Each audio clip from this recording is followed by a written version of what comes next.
Welcome, everyone, back to Welcome to Tree Town. I am your host, Ryan McCooch, as always, and I'm joined today by Boyzzz Khumalo, one of the assistant coaches with the men's side, and recently named the technical director. How are you, Boyzzz? I'm good. How you doing, sir? I'm doing well. It's good to be here with you. Took a little leg yanking, but we got you on the podcast, and we're really excited about it. Right, it's about time. For real. So first and foremost, let's talk about your background as a player. You played professionally in the States, but how did it all start? So originally, I'm from South Africa. I came to the United States in 1996.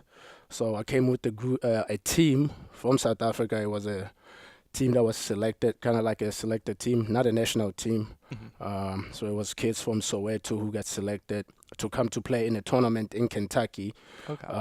There used to be a big tournament. It was called the Sister City Tournament Cup in Kentucky, Louisville. So we went and played there. While we were there, there was a family that was looking to host kids out of Africa. And I was one of the kids who got selected. And originally, I was supposed to be here for 1 year and go back to South Africa. But Lasted a little longer than a year. it lasted a little longer than I thought, man. So I stayed for 1 year. After the year, my host family, I call them my parents now, Susan and Dave, they asked me, hey, do you want to stay or do you want to go back to South Africa? You also have an opportunity to go to college. It's up to you what you want to do. So I decided to stay. So as I stayed, I got a lot of looks from like Division I schools. I got a lot of looks from pretty much college soccer. So Lindsey Wilson was the closest college to me. I had offers to go D1, but my grades were not good because growing up in South Africa, all I wanted to do was become a professional soccer player. So coming to the States kind of helped me see things differently, especially on the education side. So I went to Lindsey Wilson for 2 years.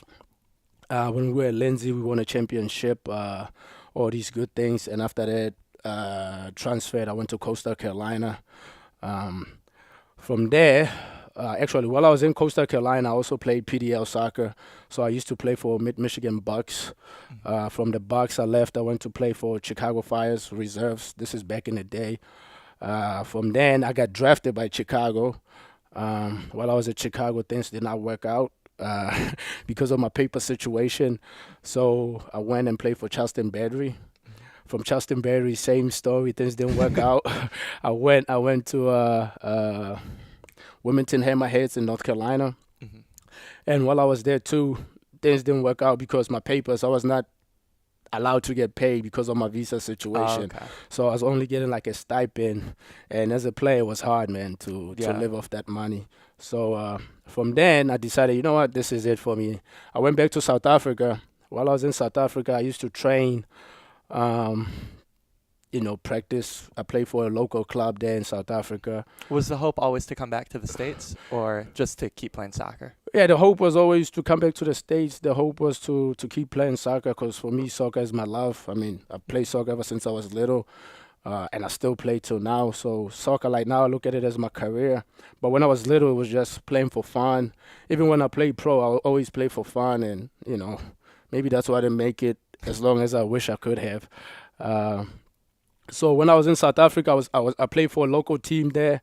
And somehow I happened to get into my email. One of my buddies I used to play with in Charleston Battery, his name is Jason Cutney. He hit me up. He's like, hey, man, I'm going to be part of this professional team, the Riverhounds out of Pittsburgh. He's like, hey, if you are interested, you can come join us. I'll get you your visa, whatever. And he did all those things. He got me a visa. And I came back to the States. I did well for them. I think I played for like 2 or 3 months. And right from then, that's when DC United started calling. And when I first got to DC, I forgot the guy's name. He's not there anymore. When I got there, he's like, hey, man, we've been looking for you. Where have you been? And I was like, dude, I was in South Africa, man. Yeah, I was in South Africa. I didn't know you guys were looking for me. So I played at DC. I played like 2 seasons. I got hurt. I broke my wrist. Mm-hmm. Okay. And then for me, after that, I was like, this is it. I'm done. So when did the coaching come into play? Because when did coming to Michigan come to play? I guess that should be my first question. Because you mentioned playing with the Bucks, right? Yeah, so when I was in college, when I was at Lindsey, one of my good friends, Benji, introduced me to Dan Duggan, who was the owner of the Michigan Bucks. He asked me to come and play for the Bucks, so I came to the Bucks, I want to say, in the 2000s.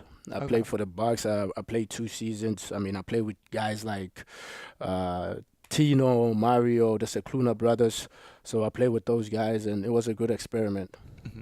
Yeah. And then you coached with Eric over in Lansing, correct? Yeah, so Eric and I, actually, I met Eric when I started working at Madonna with Mark Zetti. I started at Madonna as a volunteer, and Eric was one of the assistant coaches. Mm-hmm. I was still working at Celine at the time, and while I was there, Eric and Mark asked me, hey, do you want to join the Rush? While that was happening, an opportunity came for Eric to work at in Lansing. Mm-hmm. When that happened, Eric brought me with him as a player coach. So I played. I did all right, I think. He always played me for 10 minutes, which I blame him for. Yeah, so that's how I met Eric, and I've been working with Eric since, I want to say, 2003. Oh, wow. Yeah. Okay. So you've been... 2013, my bad. 2013. I said 2003. Yeah, 2013. But in terms of spending time with him here at AFC Ann Arbor, what have you noticed as a change from your first year with the club till now? I would say Eric and I are close because, we travel together when we go to scouting players, and when we talk about players, we have a schematic that he shares with me, and I have to look at it, and I can also recommend players to him. So it's kind of like an open relationship, and when it's like that, it's easy to work with somebody like that because, I know he listens to me, and I also listen to him. Yeah, so it's like a good thing, because if I was working with somebody who's not taking my input, it would be like not good. It would be hard for me to work with them. But so far, I think it's good.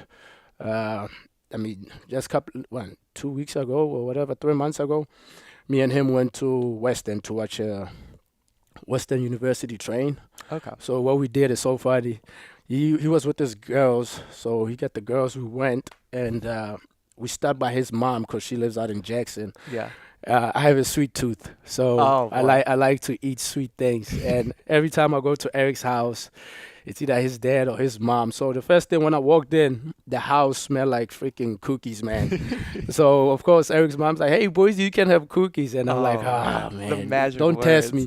And on the way to Eric's mom's house, I'm like, I need to lose weight. That's what I'm saying. I'm like, I need to lose weight. We get there. I was what type of cookies were they? I don't know. And now I'm mad at myself. But they smell good. That's what matters. Yeah, so we get there. She's like, hey, boys, you and Eric can have cookies. I grab one cookie, I eat it. Eric grabs one, he eats it. Now Eric gets up, he goes and get 2 more. I'm like, should I go? And then I got 2 more. So as we were about to leave, Eric goes in and gets a plastic bags. He puts all kinds of cookies.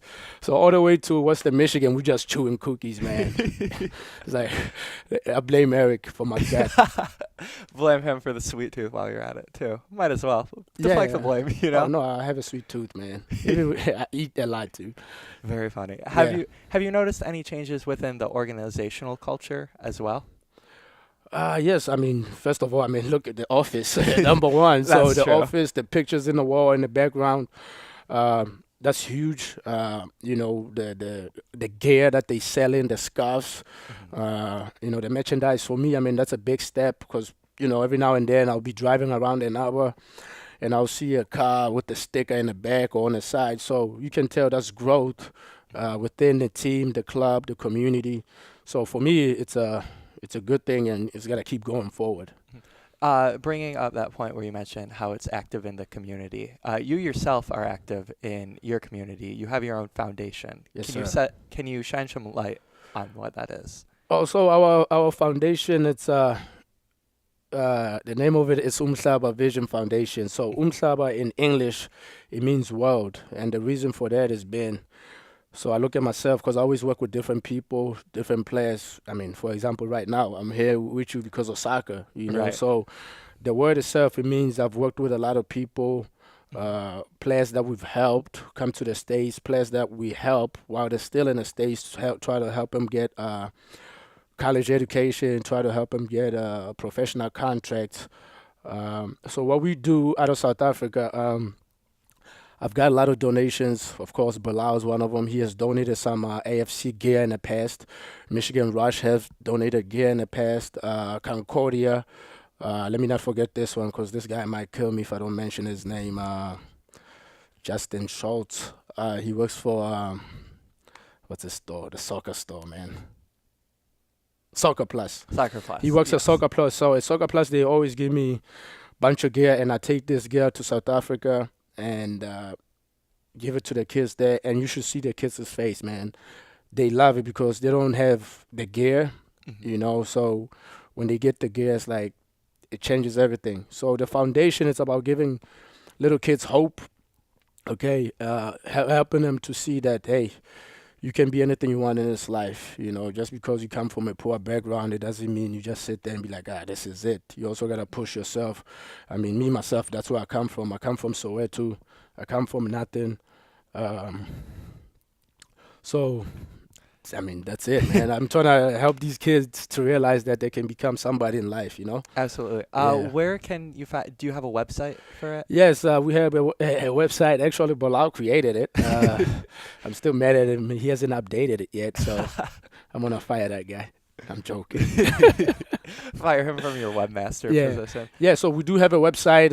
It's called Umhlaba Vision Foundation, and the stuff that's in there is stuff from like 2-3 years ago, so it's still moving forward. Right now, we currently have a kid out of Coastal Carolina. He's playing there. He was supposed to come play with us this summer, but he decided to go somewhere else, which is okay because, I mean, there's always players everywhere. So Eric's job and my job is to try to find people who want to be with us. If you don't want to be with us, we respect that. We can always find somebody else. Exactly. Yeah. Talking about your involvement with your community, what about the AFC involvement? Do you have any favorite things you've done within Ann Arbor? What do you mean? Like with AFC Ann Arbor, the team, or? Yeah. I mean, I remember last year we did the milk, milk, what was it? Milk something, milk cup, okay? But we also went and did something with the kids out of Ypsilanti. Yes. We did... that might have been with Community Kicks. Yeah, Community Kids. So we did there. We ran a couple of sessions. It was good. I remember Eric was there. A couple of the players was there. And the former U.S. women's team player, she was there. Lindsay she took Tarpey. pictures. Yeah, so it was a good environment. Now, with that being said, I also do stuff on the side. For example, some of the kids that I help, but I don't talk about it. Local kids, refugee kids. So I do stuff like give them a couple of T-shirts that I get from AFC and Arbor or Madonna or Rush. So that's what I do. Very cool. It's always fun to make a difference within Yes, the sir. community. It's very rewarding. Right. Veering back to more of the football end of the spectrum, as a former player, does that factor into your coaching methods at all? Not really. I don't think so. Does it help your vision of the game at all as a coach? I think it does because, having discussions with Eric, I'm more like, I think as a player, but at the same time, I'm a coach. I can kind of see the situation, and I always compare myself, hey, if I was that player, this is how I would handle the situation. And if I was a coach, this is how I'll handle the situation. So for me, it's trying to balance the two because when I talk to the players, they do listen because of my background. And also as a coach, but I'm still a young coach in my mind because I'm still learning. So guys like Eric, Shuki, Rod, I look up to those guys because, they've coached longer than I have. So it's good for me to be around those guys. Now, I've been told you like to step into training sessions every now and then. Right. Do you have a favorite memory, or is there any player that has particularly hit you hard in training? Dude, that one is a crazy one. Yeah, actually last year, Okumu. This is what Bilal told me. Yeah, so Stanley Okumu, I like to jump in. Even when I'm looking forward to the season, I'm going to get me some new boots. So I'm jumping in a session. We needed one extra guy. So, of course, Eric's like, hey, guys, anybody wants to jump, I raise my hand. I go in. If you don't know me, I like to do stuff on the ball. I like to dribble. So freaking Okumu came and he cleaned me out, man. He kicked me so hard. And the funny thing about it is, as a coach, I'm looking at him, I'm looking at this guy, he's staring at me. He's like, hey, if you want to be a coach, be on the sideline. If you want to be a player, get off the field because I'm going to kick you. So it's Sending a like, message to yeah, you. he sent a message. And I think after that, I stopped playing. So if Okumu comes, I'm not playing. He's ended your playing career. Yeah, that guy, man. No, but I still love the guy. Oh, of course. And another funny one, I'll never forget this one. I'm not going to mention the player's name. So this is in a Always session. a good start to a story. Yeah, I'm not going to mention. So Okuma is included in this one. Oh boy. So this is one of our top players, of course. So we play, something happens, and you got to understand, Stanley goes hard. That's what I respect about him. Whether it's practice, whether it's game, it's the same mentality. He doesn't go, this is practice, I'm going to go light. So he kicked the crap out of this guy. And, of course, this guy's got a big mouth. He's talking back to Stanley. Stanley's looking at him, back and forth. And Stanley just turned around and was like, hey, man, if you don't want to be touched, go play tennis. Oh, man, that made my day, dude. I started rolling. I'll never forget that story. Go play tennis? Yeah, go play tennis. In tennis, nobody touches you. You just side hitting the ball. And I like that that's the sport he turns to. Tennis. Yeah. That's really funny. Yeah, because you don't get touched in tennis unless No. you go over and shake the player's hand. So it was funny, man. As a former player yourself, as we mentioned, you like to step in every now, not when Okuma was there, Right. but do you have advice that you give to players, whether it's on the pitch or off the pitch, as a former player yourself? Yeah, it all depends what the players ask me. But what I always say to the players is, it's not easy. You got to understand. Everybody wants to be at the top. And to get at the top, you got to grind. You got to work each and every day. You got to work on your game because what people now, or what I see now is, and I'll talk specifically about youth game. We have guys train twice a week and thinking, you know what, I'm going to go play in the college. And I always give them an example. So when I grew up in South Africa, so first of all, school starts at, let's say, 8 o'clock. 7:30, I'm playing. Mm-hmm. Oh, I have a ball, I'm juggling to school. Okay, when I get to school, we play a little small-sided game, and then school starts. At lunchtime, guess what? We playing soccer. Mm-hmm. After that, after school, guess what? We play soccer. After that, I have to go to training. I have to train with my team. Then you, Yes. After training with my team, guess what? I go home. Guys are still playing on the streets, and I join them. So I play every day like that. And on the weekends, I'll leave my house at like 9. And my mom used to get mad at me because I only came to eat and I leave. It's like, hey, you never stay, and I just leave. So it was, at the time, I was not thinking what I was doing. I was in love with the game. It was the passion.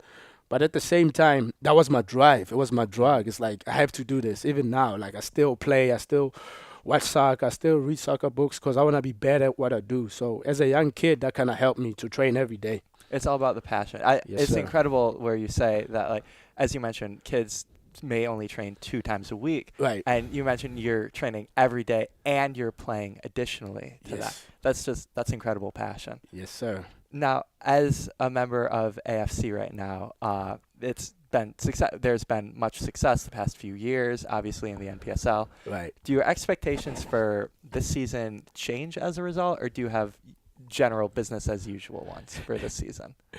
Yeah, I'll speak for me. Expectations always have to be high. Mm-hmm. Nobody goes in and go, hey, we want to lose this season. So Right. It doesn't make sense. Everybody goes in like, hey, the goal is, of course, to win the NPSL. That's got to be the goal. Mm-hmm. And everybody's going towards that goal. The players, the coaching staff. That's why you see guys sacrifice to be here. Shuki, Rod, Eric, myself, the families, Bilal, you guys doing all this work. It's not just for us to be second. It's for us to be number one. We're doing this podcast so people can know about what we're doing because we want to be on top of our game. Mm-hmm. Couldn't agree more with you. Everyone here, it seems, always makes sure they have high expectations, and that's important in the successful culture. Yes, sir. Last question for you. Out of all your AFC and Arbor, all the history that you have with it, what is your favorite moment with the club? Ooh. I don't know, man. There's or a lot. a couple. This one, and I don't think anybody saw this one, but like when Bilal came up with the Boyzzz Award, I got teary-eyed, man. I was freaking crying. I think I went to the bathroom and cried for like 5 minutes. I was hiding. Oh, my God. But no, like that for me, that was a good moment. Again, it shows that, he trusts me. He believes in me. I carry myself well around the club, and not just me, all the guys that we work with. So Right. it's a good thing for me to see that. And of course, winning a couple of trophies is also a plus. So those are memories. I mean, there's a lot of memories, man. Oh, yeah. So it's a good thing to see the club moving forward. Definitely. Well, the award in your honor is well deserved. You've been very inspirational, I know, to all. Oh, wow. You have. It's Yeah. been very inspirational to all people here in the organization. Yes. Thank you for dropping by very much. I'll let you. You're on your way off to coach some. You mentioned the under sevens, which I think is hysterical. Oh, Because man. I just remember playing basketball in I League as a 7-year-old, and I just didn't know what was going on. So first of all, let me just start in the beginning of this U6 team. So I got a U6 team last season. Mhm. So these guys, they come in, of course. I don't know them. They freaking eating Skittles, drinking Coke. They're all over the place. And I'm just like, what am I going to do with these guys, man? Yeah. And I don't want to use the word hate. But in the beginning, I was like, I can't stand that one. I can't stand this one. I can't stand that one. Because they never listened. Yeah, that's a if I hard stop age. Johnny over here. Tim's off doing something Yeah, different. Kevin is over there digging his nose. That guy doesn't have his shoes tied. I got to tie his shoe. And I'm like, oh, my God. So that was my job for like the first. Yeah, you were basically a babysitter. Yeah, for like the first 2 months. That's all I was doing. Yeah. But if you ask me now, oh, man, I can't wait to see these guys. Oh, when they see me, man, I'm like Santa Claus. They run to me. They hug me. Boyzzz. It's fun. But like in the beginning, it was tough. I mean, just to do like a simple activity, it was tough. But like now it's fun. And I mean, our formation, every other team knows it. We played a 2-2, 2 in the front, 2 in the back. The front, Yeah, because it's 4v4, and the kids love it though. They can't wait. They cannot wait to be on the field to learn. And for me as a coach, it helps me grow. Mm-hmm. It helps me have Great a better learning experience. patience to deal with people, not just the little ones, but the older ones too. Mhm. Absolutely. Well, we'll let you get to them. Thank you again for stopping by. I can't wait to see those guys. Absolutely. Yeah. Take care. Thank you, man. We are back with Bruno Postigo Beltran here. Bruno, thank you for coming on. You're usually the man behind the camera. Yeah, and I was kind of forced to do this, but I was it's gonna okay. say, if Boyzzz took some yanking of the leg, this was like we had to drag you out in front of the camera. That's okay. But we're excited that you're out here. You've been with the club since the first season, correct? Since the first season, yeah. And you started as a photographer. hmm Now you're creative director. What's that transition been like, taking on more and more responsibility? Well, it's been kind of crazy because, like, I remember Bilal gave me a call. He's like, I worked with a lot of projects with Bilal in the past, and he was like, hey, man, so we got the soccer team, and I was like, Bilal, first of all, this is America. Like, people don't play soccer here. Like, I grew up in Peru, and so I really understand, like, the drive behind, like, a sport like that. Mhm. And, I mean, you can see that with some sports here, but, like, I never saw it behind soccer. Like, I always saw it, like, something that was growing, but it really took me by surprise. And at first I was like kind of shocked, and I was like, all right, I'm in. Because I mean, I miss that. Like growing up, my grandpa and my dad used to like take me to the stadium, see like the local teams. Mm-hmm. And I went to, we were part of this country club, so I played on the country club. I took classes there. We played a lot of soccer growing up. Mm-hmm. So for him to like take that leap and like actually take a chance of like bringing soccer to the U.S. and like trying to grow the sport here was interesting to me. And I mean, at first I was working as a photographer because I was still in college, Mhm. and so I started seeing the team. I started seeing that like things were clicking. I mean, the first season was nuts. Like our coach was just yelling directions. Like he was like yelling formations on the field. I was like, what is this man doing? He was like, so you're like 4-4-2, 4-4-2, no, 4-3-3. I was like, what is happening? I was like, It's a culture shock for you. it was fun. First season was fun. Yeah. Second season we got Rutland, and like things started to shift a little bit. And I Mhm. mean, I was like, this is actually worth my time, and like something interesting is growing here. Yeah. Have you even noticed something from the start of Rutland's time to now? Well, Or is it pretty consistent? I mean, the mentality is pretty consistent. Like he likes to play like attacking football. It's a lot of possession based. I mean, we still have to deal with some players that like are used to a different style. Mhm. But I mean, it's more interesting to watch. Like I can actually bring my dad to the games now. Yeah. Because I remember bringing my dad to one of the first season games, and he was like, took me to the side at the game. He was like, that was really bad, and I was like, yeah. And then I brought him back, and he's been coming to like he usually comes to 1 or 2 games every season now. Okay. Very So cool. I mean, he likes the style that we're I playing. think Eric does a good job with trying to find out those players where Right. they can fit positions. Yeah, Positional that's needs. important too, because like I mean, he has a system set up, And I mean, other coaches can try to bring it down, but like systematically, it's a system that will work in any situation. So he can actually shift a couple pieces. And I mean, most of our players know how to play other positions as well. Right. So if something goes down or we lose a player halfway this season, it's not too hard to replace it. Yeah. Now, in terms of talking about your title as creative director, what exactly does that entail for someone who might be unfamiliar? It entails that I do everything in this club. No. You do quite a lot. So for me, it's basically trying to create a brand within the club, like something that like people will recognize. Like all of our videos will be like a certain style. Yeah. All of our interviews will be a certain style. Trying to find like a brand cohesion and trying to bring everything together. I mean, I'm always get thrown like more things on my plate every year. So they were like, "Oh, now we have to do a broadcast," and I was like, "All right, guess we're gonna do a broadcast this year." Gonna do a broadcast. So you start doing research, figure out how to do things, and that's the thing. It's like they always like. I like the fact that they trust me enough to like tell me something that's like probably crazy, and then I managed to pull it off somehow. What's your favorite thing like that you've done? I mean, everything we do in the club, like it went from like you got to take stills, but you also have to do video at the same time. To like we got to do the broadcast, we got to get a larger team. Like then you have to manage all of the team, find communication ways. Like it gets pretty nuts. Yeah. Now you also do a lot with the community. Yeah. As well. What take me through what you are involved with like community kicks. So community kicks was something we started a couple years ago to try to bring more awareness to like the local players in the area. So we will go and do drills with like local middle schools, elementary schools, and so on. We did this. We've been doing it consistently for a while now, and I mean it's kind of shifted to a couple of different projects that we do as well. So we work with Lindsay Tarpley, who's a women's national team ex-player. She was awesome. We started partnering with Milk, like the milk company of the United Dairy Company of Michigan. They were huge, and just try to bring awareness to the game. Because like growing up for me, it's like you could grab a ball and just go play futsal on the street. Like that was not a problem. But like here, it's like people don't have access to that. Like I'm really against the whole model of like pay to play that's like set up in the U.S. Like it's very common here. It's super common here, and like to me, it doesn't make sense. I mean, if they want our national team to be something powerful and like something to be proud of, which we're not right now, we need to shift from the beginning, from the ground up. Because like you don't have, I mean, it's easy to say. It's like a soccer DNA. It's like when you have people playing the same style since they're growing up. If you bring it up to a national team, they will have cohesion with each other. And I mean, you see this a lot in Germany. You see this a lot in Spain. You see this a lot in Latin America. But you don't see it here.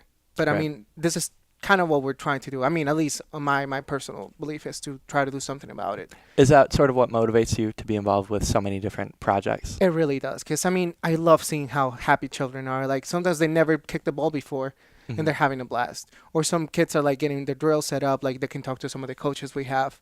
And it's just an opportunity to get back. It's like the community really needs it. Yeah. In terms of things that have been fun for you, in terms of the with community kicks and whatnot, what have been some of the most fun or the most rewarding things for you? Just seeing kids that didn't have shoes on start playing soccer, and they were having a blast. Like, it's just something about seeing their smiles. Like, they were like something they'd never done before. And like some of the kids were really, really good. I was like, pick up that player. Someone recruited them. Like, I called my friend Bilal. I was like, hey, man, you got to pick up a couple of these kids. Like, they're the real deal. Yeah, Bilal mentioned a similar thing when we were talking about community kicks, where it boggles my mind, basically, that there are these kids that are very talented, like you said, and they don't have shoes, they don't have soccer balls, they just don't have essential equipment to this game that is so universal in other places. Yeah, I mean, you just got to give them a ball and, like, a place to play, and people will play. Like, people find a way. It's just getting the awareness out. Like another thing that I really like is when we work with Coach Boyzzz, like, we do a lot of things with his Cloud Foundation. And on Cloud Foundation, we send all the old gear we have, or we collect gear from the local community and send it back to Africa. Yeah. And then when you see, they send you back a picture, and they're like, it's a little kid wearing AFC stuff, like, in the middle of nowhere, just playing soccer. And I was like, that's just beautiful to me. That's what the community is all about here. Now, in terms of the season that is to come, do you have I bring it up with all the guests on the podcast, where do you have expectations? But things are a little bit different for you as well, as someone who is very essential behind the camera. Right. Do you have expectations for the sort of content that you want out of the club this season? Well, for me, it's always like we have the women's side. Yes. So there's going to be a lot of more work for me to handle. I'm hoping that my team is as strong as last year and we get everything done. I mean, besides that, I know we're going to do well. Like, I trust our coaches. the women's side is going to do well as well. So I'm on that side. I'm not too worried. No. When it comes to my side, it's like we got to figure out the new venue because we're moving to Concordia. Right. I mean, it's always a hassle because you got to find if we have Wi-Fi or if we have to get our own connection. How we're going to distribute communication with the players, communication with my staff, and like it's just the little things. But I mean, over the years, everything just becomes more simplified because you've done it so much. Yeah. Do you have parts of that sort of process that you look forward to, or parts that you dread about it? Like, I know we've talked about the move to Concordia a bit and the hassle of trying to figure out what's the Wi-Fi situation and how to stream the broadcast. That's a bit of a headache, I'm sure. Right, but that's the thing is like having those headaches is what makes it fun. Because Right. I also get bored. I will just get bored and be like, oh, this is. Gotta have something to do. You gotta having a challenge always drives you to do something better, Mhm. and that's what I always like to do. Is like sometimes we don't have the resources. I mean, we're not a rich club. Like I'm like, oh, here's your budget, and you can plan it on whatever. I sometimes have to rally. I have to like talk to the board and like try to get money for some stuff. Like I'm thinking we probably can upgrade a couple of our lenses this year. Try to set up with maybe one more camera, and besides that, I mean, it's gonna be the same deal. It'll be fine. All right. Talking a bit more about the move to Concordia, are you excited as a media producer for it? Yeah, Concordia. I mean, it's gonna have some challenges because I mean, I don't have access to like a roof. Yeah. Like there's no what is it? I don't even know what it's called. Like the thing up top on the stadium, and so we might see how stable the roof is and see if we can put a camera up there. I want to see if there's interference on the Wi-Fi or if the signal's strong enough. Hopefully, we can use the university's Wi-Fi because that will be way faster. Yeah. But I still gotta go in and check it out. I mean, it's getting warmer now, so maybe one of these days, like I'll go talk to their like groundskeeper. Yeah. It's supposed to be 65 coming up soon. Hey man, I'm washing That's my car. nice. I'm washing my car. You're washing your car. I'm not gonna wear shorts because No. not yet. In terms, still speaking about the stadium, that sort of stability that the club will have there, is that something that gives you like optimism? Like, okay, it may be fun to do in the moment, but it'll be nice not to have the headache. Oh yeah, in the future? 100%. Because like I know last year it was like we moved so much, I was like going crazy. It was like, oh, the stadium, is it gonna work? Is it gonna work?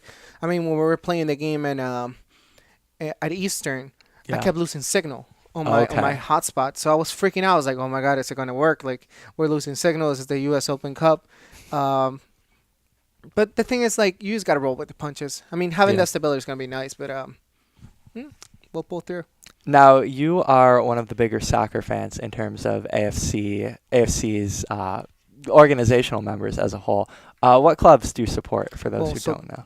I've been an AFC fan since it started. Well, actually, let's not count the first year. Since the second year, I actually started liking the team. Yeah. After going on, actually, the first year, halfway through, when we started going on the road trips, like I got to know the guys, and I was like, they actually care. So. Right. But I mean, growing up, my grandpa's a huge Barcelona fan. I mean, that side of my family's from the Basque Country. Okay. So I mean, it's a little bit ways off, and but we were watching Barcelona games since I remember. Like, that was the thing we would do on Sundays. Just get together in family. Like, he will buy some food, play some music, and then we'll just watch the Italian league, so Serie A, then La Liga, and then whatever Premier League, because the Premier League wasn't really big in my family.